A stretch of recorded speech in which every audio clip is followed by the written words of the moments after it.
Hello అండి, welcome back to our channel HVS. ఈరోజు video వచ్చేసి ఏంటంటే, ఇది చాలా రోజుల వీడియో అండి. ఇది దగ్గర దగ్గర 2 months బ్యాక్ వీడియో.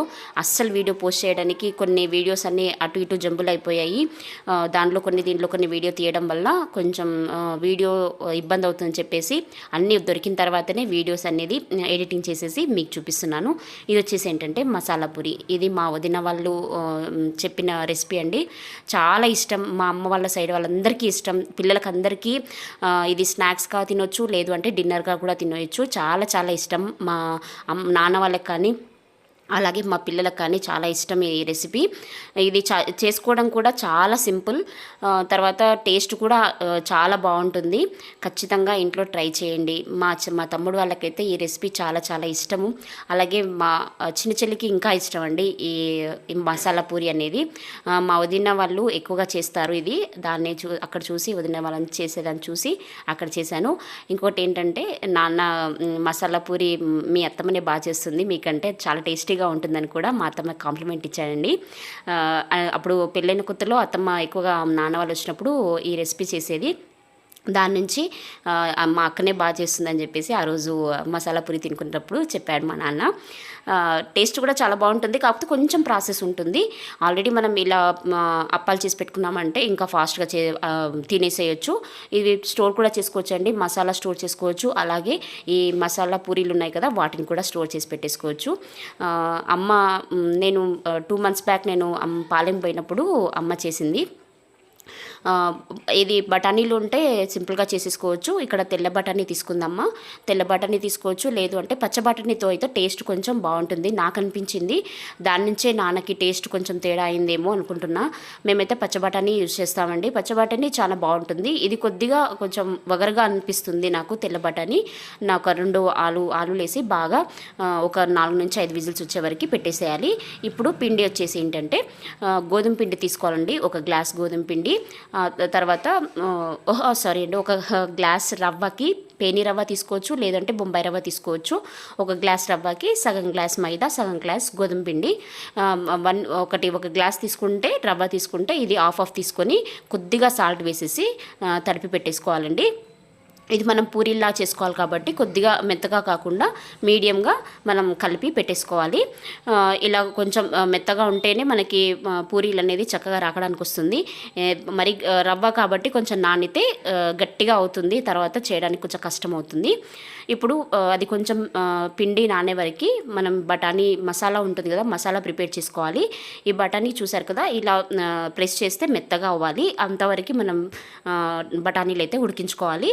ఇందులో ఆలు అయితే కంపల్సరీ వేసుకోవాలండి, దాని నుంచే టేస్ట్ అనేది బాగా తెలుస్తుంది. ఇలా బఠానీలు మెత్తగా అయిన తర్వాతని మనం గ్రైండ్ చేసుకోవాలి. గ్రైండ్ చేసుకొని మళ్ళీ కొద్దిగా ప్రాసెస్ ఉంటుంది. పైన ఆలుకి తొక్క తీసేసి మిక్సీకి పెట్టాలి. అక్కడ అమ్మ నేను అక్కడి నుంచి వచ్చే వరకు మసాలా కూడా రెడీ చేసి పెట్టింది. కొంచెం ఆ రోజు అమ్మకి పిండి కొంచెం గట్టిగా అయిందని చెప్పేసి ఇలా బల్లెడుతో కొట్టేస్తుందండి. మీరు ఇలా చేసుకోవడం వల్ల పిండి ఎప్పుడైనా గట్టిగా అయినప్పుడు ఇలా చేసుకుంటే, ఇలా అట్లకాడతో కానీ రోకల్ బండితో కొట్టుకుంటే పిండి అనేది కరెక్ట్గా కన్సిస్టెన్సీకి వచ్చేస్తుంది. ఇక్కడ చెల్లి అన్నీ చిన్న చిన్న ఉల్లలు చేసేసి అన్నీ రాకి పెట్టేస్తుందండి, ఒత్తి పెట్టేస్తుంది. ఎందుకంటే ఇవన్నీ ఒకేసారి ఒత్తి పెట్టేసుకొని ఫాస్ట్గా కాల్చుకోవచ్చు. మనం ఇది పూరీలు స్వల్పగా ఉంటాయి కాబట్టి 10 నిమిషాల్లోనే ఎన్ని మసాలా పూరీలైనా కాల్చేయచ్చు, ఫాస్ట్గా అయిపోతాయి. అందుకని చెప్పేసి చెల్లి ఒత్తేస్తుంటే అమ్మ కాల్చేసింది. చాలా అన్నీ ఒకటేసారి వేసేసుకొని చేసేసుకున్నాము. నేను వచ్చానని చెప్పి చెల్లి కూడా అక్కడే ఉంది. అందరం కలిసి ఈ రెసిపీ అయితే చేసుకున్నాము. మా చెల్లి కూతురికి చాలా ఇష్టం, తన హాస్టల్లో ఉంది. తను లేనప్పుడు చేసుకుంటున్నాము. ఆ రోజు తనని కూడా గుర్తు చేసుకున్నాము.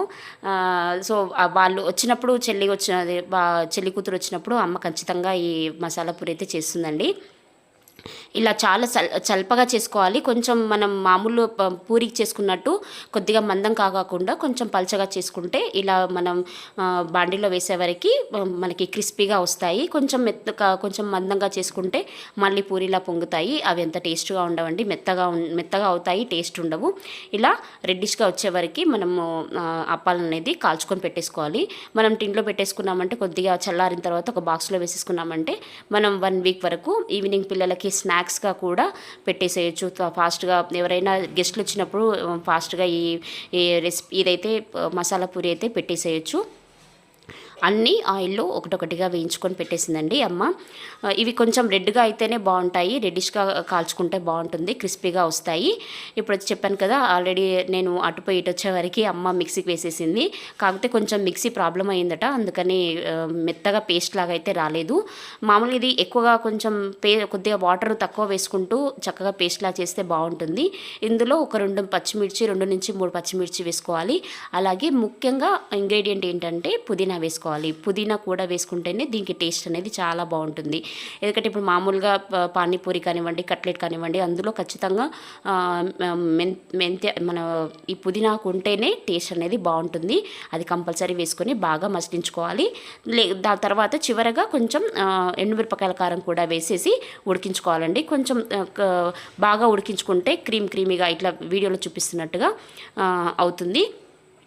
ఇలా చేసేసి పెట్టేసుకోవాలి. రసం అనేది ఎవరు తింటారో వాళ్ళకందరికీ అప్పటిదప్పుడు సర్వింగ్ చేసేసి ఇవ్వాలి. ముందుగా చేసి పెట్టేసుకుంటే అవి మసాలా పూరి అనేది మెత్తగా అయిపోయి టేస్ట్ అనేది బాగోదు. మసాలా పూరికి ఈ టాపింగ్ ఏంటంటే ఉల్లిపాయలు, తర్వాత టమాటా, కొద్దిగా ఎండుమిరపకాయల కారం, ఉప్పు ఉంటే చాలండి. ఫాస్ట్గా చేసేసుకోవచ్చు, తినేసేయచ్చు కూడా. టేస్ట్ మాత్రం చాలా బాగుంటుంది. చూసారు కదా, ఇలా క్రిస్పీగా రెడ్డిష్లో తీసుకుంటే మనకి బాగుంటుంది. చాలా క్రిస్పీగా వస్తాయి, అలా తీసుకుంటేనే బాగుంటుంది. ఇప్పుడు మనకి ఎన్ని కావాలంటే అన్నీ మనకి ఒక 2 వరకు సరిపోతుందండి. ఎందుకంటే అది మసాలా పూరి రసం అనేది కొంచెం హెవీగానే అవుతుంది కాబట్టి 2 సరిపోతుంది. మనకు కావాలంటే మనం చూసి వేసేసుకోవచ్చు. వీడియోలో చూపిస్తున్నట్టుగా ఇలా ఫస్ట్ వీటిని క్రాక్ చేసుకోవాలండి. అయిన తర్వాత దానిపైన రసం అనేది వేసేసుకోవాలి. మనకి మసాలా పూరి అని కొన్ని అక్కడ సైడ్ రాయచూర్ సైడ్ ఇచ్చేవారండి. మేము కాలేజ్ డేస్లో ఉన్నప్పుడు తినేవాళ్ళము.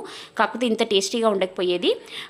దానిలో మసాలా పూరి అని చెప్పేసి పూరి పిండిలో మసాలా అంతా వేసేసి అది మెత్తగా ఇచ్చేసి తర్వాత దానిపైన ఇలా రసం వేసి ఇచ్చేవాడు.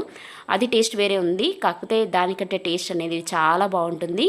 పిల్లలైతే చక్కగా వెరైటీగా, పిల్లలకి ఏంటి అంటే ఆకలి అవుతున్నప్పుడు నార్మల్ రైస్ కాకుండా ఇలా చాట్ అయితే చక్కగా తింటారు. దీనిపైన సేవ్ వేసుకుంటే ఇంకా బాగుంటుంది. ఇక్కడ నేను దొరకక వేసుకోలేదు, మర్చిపోయానులేండి, దొరకలేదు, అలాగే మర్చిపోయాను కూడా. ఇది ఓన్లీ ఆనియన్స్ అలాగే టమాటా వేసుకున్నాను. ఇంకా మీకు ఇష్టం ఉంటే ఇందులో కొద్దిగా దహి, పెరుగు వేసుకోవచ్చు.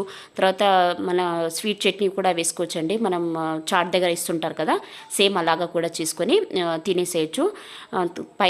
కొంచెం పైన ఒక్కసారి కొద్దిగా కొంచెం కారము అలాగే కొద్దిగా ఉప్పు వేసేసుకొని తినేసేయడమే. చాలా టేస్టీగా ఉంటుంది. ఖచ్చితంగా ఇంట్లో ట్రై చేయండి. నాకు తెలిసి నా సబ్స్క్రైబర్స్ చాలా వరకు తెలిసి ఉంటుంది, కొత్త వాళ్ళకి తెలియాలని చెప్పేసి ఈ వీడియో పోస్ట్ చేస్తున్నాను. చూసారు కదా ఈ వీడియో కనుక నచ్చినట్టయితే లైక్ చేయండి, షేర్ చేయండి, అలాగే సబ్స్క్రైబ్ మాత్రం అస్సలు మిస్ చేయొద్దండి. మీ ఫ్రెండ్స్ అండ్ రిలేటివ్స్కి ఈ వీడియో అయితే షేర్ చేయండి. ముఖ్యంగా మా చిన్నమ్మ కొడుకు బన్నీ కోసమే ఈ వీడియో స్పెషల్గా చేస్తున్నాను. అక్క ఇంగ్రీడియంట్స్ అనేది కొంచెం డీప్గా పెట్టు అన్నందుకు వాడి కోసం ఈ వీడియో అయితే చేశాను. బన్నీ నీకోసమే ఈ వీడియో. చూసావు కదా, ఈ వీడియో చూసుకుంటూ మీ ఫ్రెండ్స్కి అందరికీ మసాలా పూరి చేసేసి వాళ్ళతో కాంప్లిమెంట్స్ అయితే తీసుకో. చూసారు కదండి వీడియో కనుక నచ్చినట్టయితే లైక్ చేయండి, షేర్ చేయండి, అలాగే సబ్స్క్రైబ్ మాత్రం అస్సలు మిస్ చేయొద్దండి. మరిన్ని వీడియోస్ కోసం నా ఛానల్ని ఫాలో అవుతూ ఉండండి. మరో కొత్త వీడియోతో మళ్ళీ నేను మీ ముందుంటాను. నేను మీ Swapna. Thank you for watching.